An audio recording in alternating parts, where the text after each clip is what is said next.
माशाल्लाह 60 साल की उम्र में इनको घुटने चेंज करने का बोला गया था।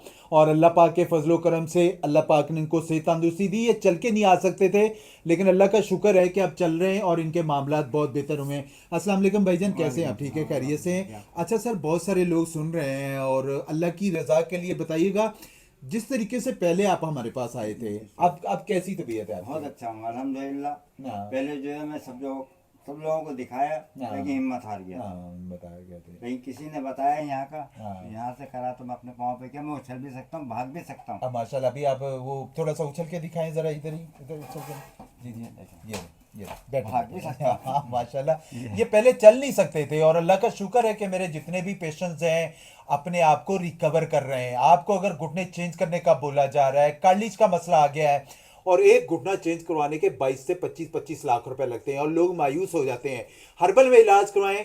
ये जिंदा मसाला आपके सामने मौजूद है। ऐसी बेशुमार मसाले आप मेरे यूट्यूब चैनल पर जाकर देख सकते हैं कि लोग अपने आप को कैसे रिकवर कर रहे हैं। नुस्खा नोट कर लें, बड़ा जबरदस्त नुस्खा है। आप घर पे बनाएं। अगर आपको बेहतरी आती है तो खुदारा सदका जारिया समझ के बाकी लोगों तक जरूर शेयर करिएगा।